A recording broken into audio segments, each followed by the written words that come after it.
Good morning, 11th grade advisories. As part of college and career readiness, we are providing all of you with an awesome opportunity to participate in a resume workshop this semester.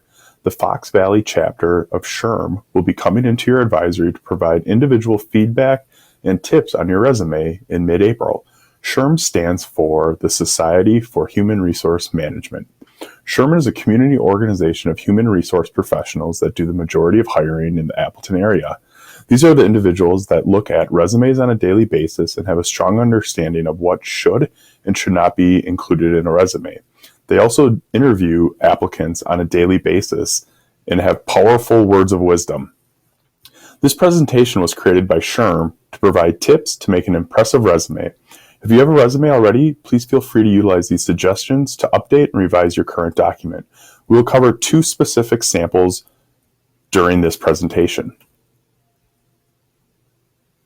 Here are some tips directly from SHRM.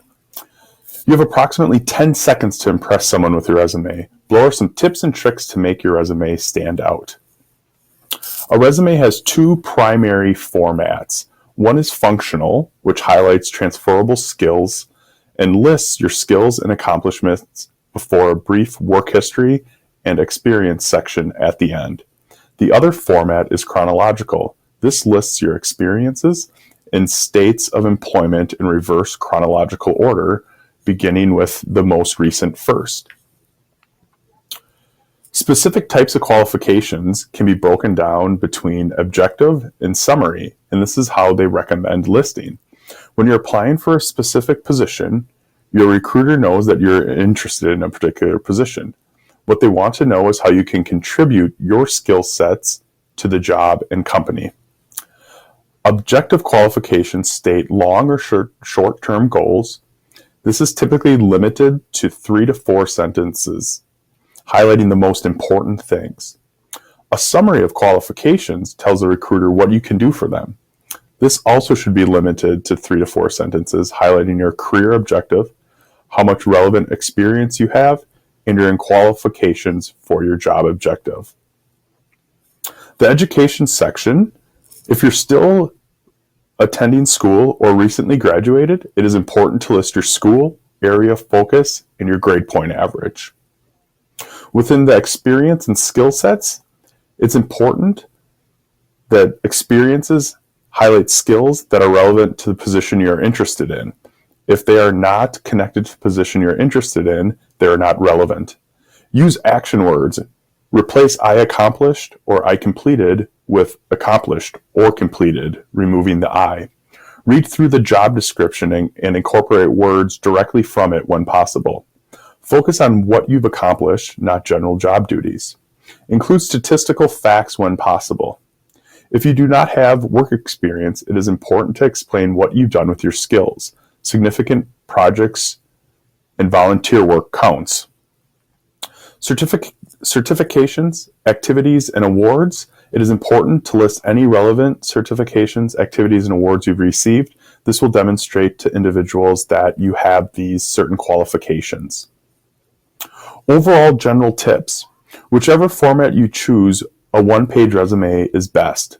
Once you've been in the workforce longer, your resume may be longer than one page. Ask a trusted teacher, professional, or neighbor to review your resume. Ask them what stands out to them at first glance. Also, it's important for someone to double check your spelling and grammar. Don't rely on spell check alone. Do not include personal information such as your birthday or social security number on your resume, and avoid multiple fats and formats. Being consistent and simple is important. Here's an example of the sample resume 1.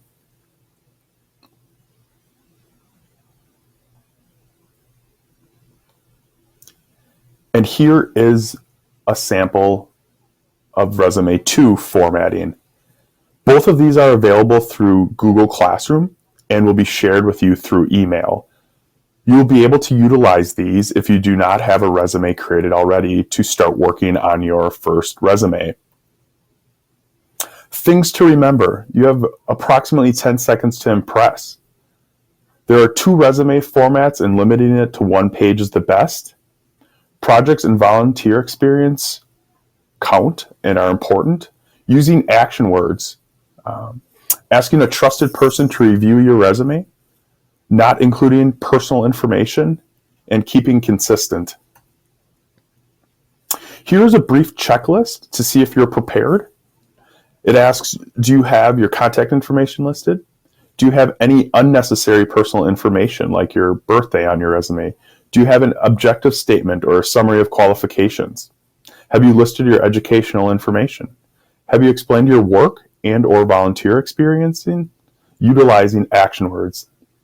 If you do not have work or volunteer experience, have you described project work that you've completed? Have you listed your achievements? Have you listed your membership or activities? Are your computer skills included? Do you have references listed? How this resume workshop with SHRM is going to work is this Friday. Right now, you're getting the introduction.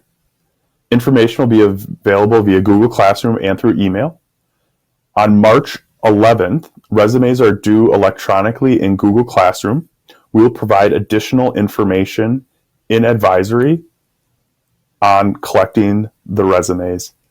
On April 18th and April 22nd, SHRM representatives are going to come into your advisories and provide feedback directly to you with the resume you submitted.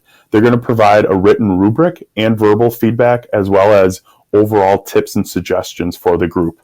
This is a fantastic opportunity, and I look forward for all of you to participate in it. Thanks, and have a great day.